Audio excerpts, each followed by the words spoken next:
that's where the scraper comes in handy. Whatever it takes, no special way to do it. Just sort of figure out how you're going to get anything off the frame that shouldn't be there. That's why you need to put a piece of caulk like that.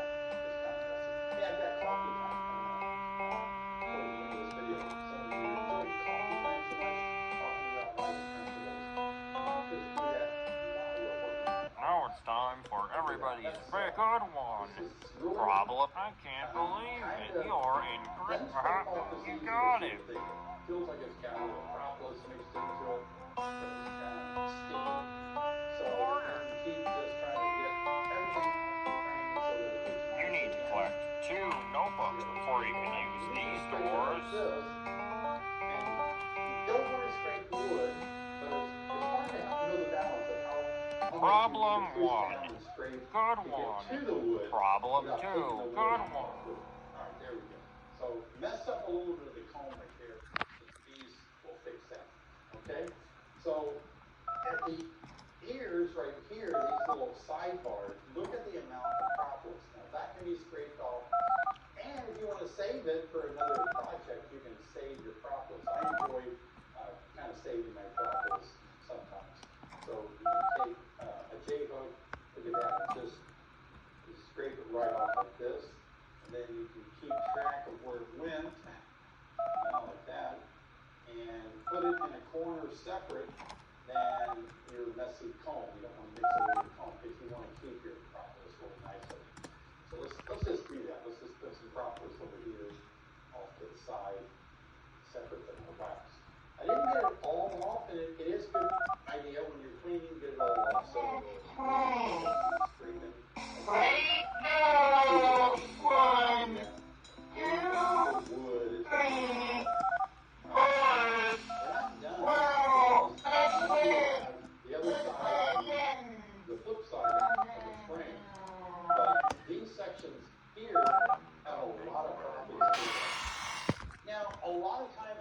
With you, I don't always spend time trying to clean my frames. I think it's a great idea. But once you get a lot of hives, it's not going to be feasible. You're just not going to have the time. Now it's time for everybody's. You got it. Great job. You're doing fantastic. If you're running 2 weeks in a hive, and so that's going to take a lot of time to clean just frames on one. Problem 1.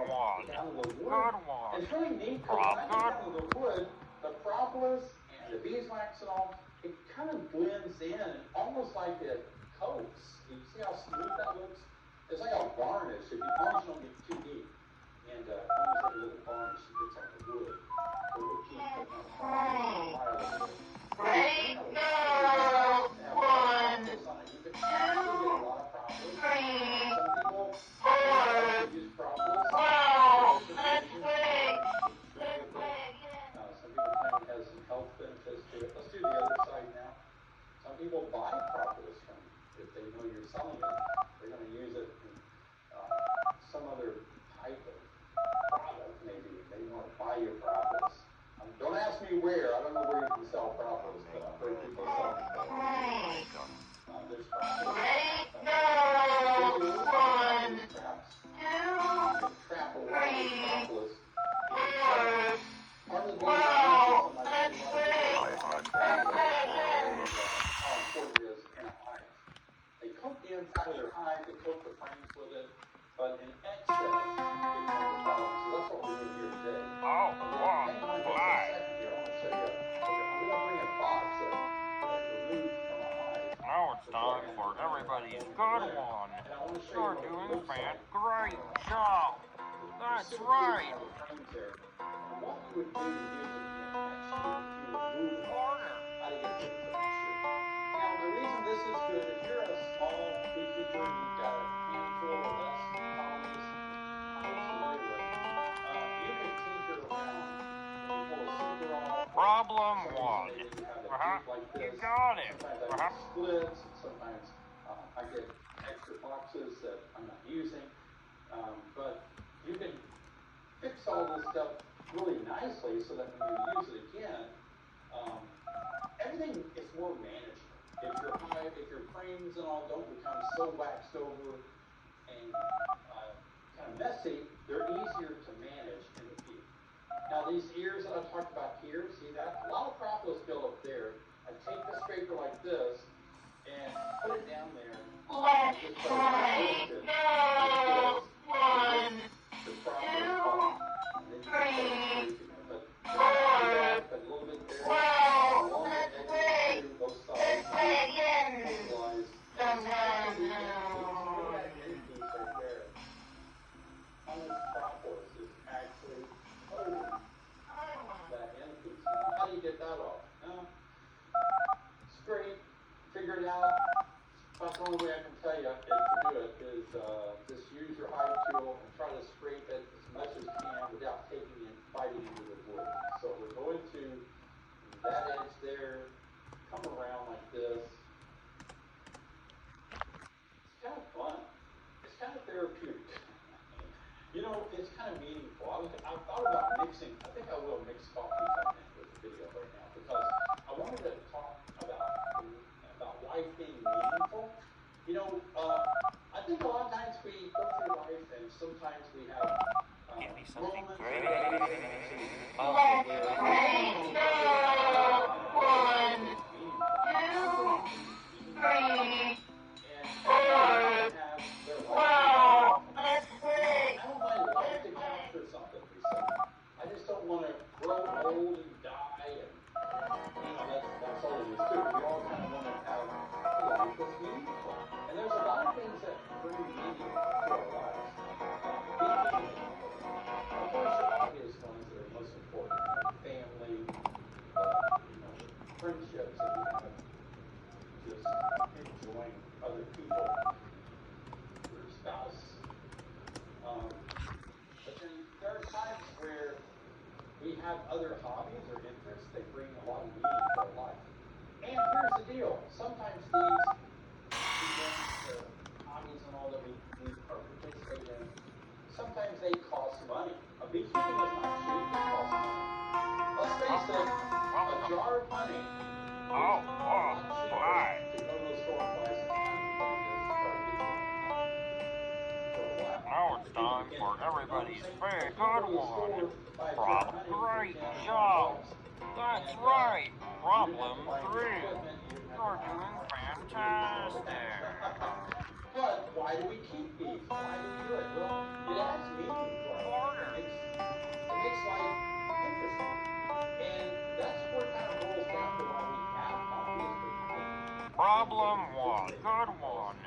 Problem 2. Leave a comment, please. Let me know what you're doing in life that brings life, makes life meaningful. What are you doing? You got a hobby?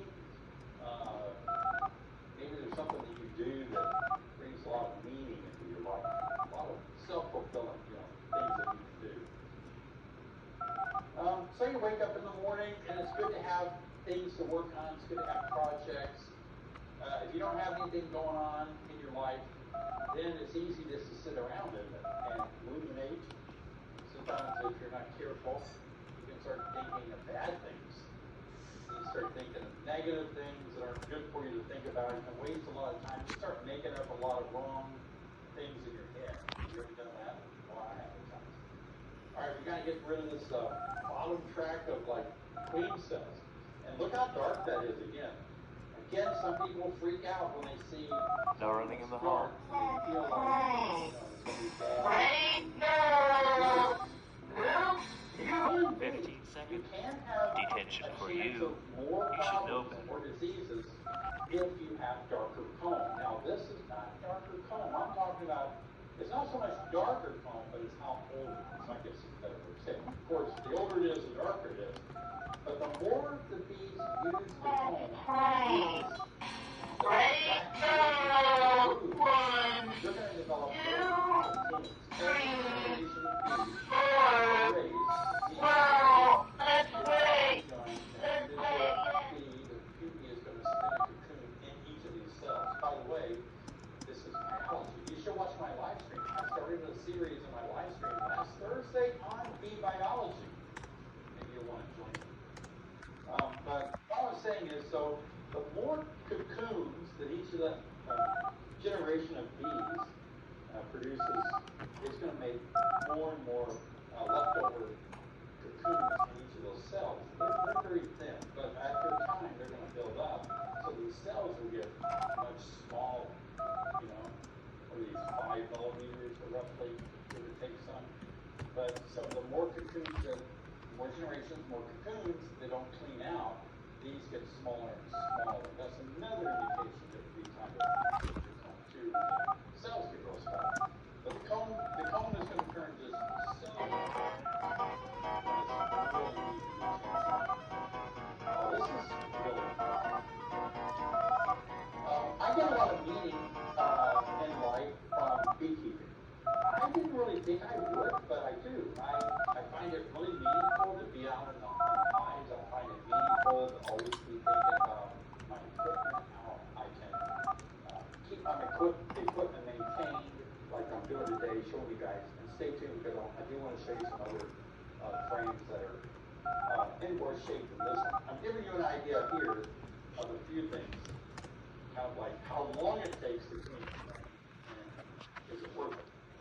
But yeah, so there you go. This one's almost done, I think. A few more little wax spots here and there. Bees will build these little connective little wax. Alright, so this one looks good to me. I've got all the propolis off of it. And it's a good frame. It's in good shape. This would be a great frame to try if you're taking your package and this is your second year, this is out, you can give this to your new package or your new nucleus when you expand it. That way they don't have to wax. It takes a lot of effort for bees to consume what is about 6 or 8 Welcome. to produce 1 pound of beeswax. So by reusing these frames, we're saving the bees from a lot